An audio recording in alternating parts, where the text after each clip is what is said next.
Hello বন্ধুরা, সবাই কেমন আছো? আশা করি সবাই ভালো আছো। আমিও ভালো আছি। আজকে আমি বেরিয়েছি একটু বাজারের দিকে। বেরোনোর পথে দিদির দোকানে ঢুকেছিলাম, সেখানে একটা হনুমানকে দেখতে পেলাম।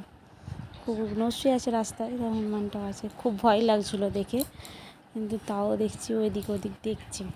বাট আমি দিদিকে বলছিলাম সরে যা, তোর ঘাড়ে উঠে যাবে। ঠিক আছে, তারপরে দিদি গাড়ি ঘুরিয়ে আমরা শিয়াখালার দিকে গেলাম। এই যে জায়গাটা দেখতে পাচ্ছি, এখানটা আমার বাবা কাজ করে। তারপরে আবার একটু ক্যামেরাটা আমার দিকে ঘুরিয়ে নিলাম। নেওয়ার পরে এইটা হচ্ছে আমাদের ভাইরাল শিয়াখালা চৌমাথা, যেখানে পুলিশ থাকে কিন্তু কোনো গার্ডের ব্যবস্থা নেই। আমাদের শিয়াখালা চৌমাথাটা একদম জঘন্য, কোনো ব্যবস্থাই হয় না।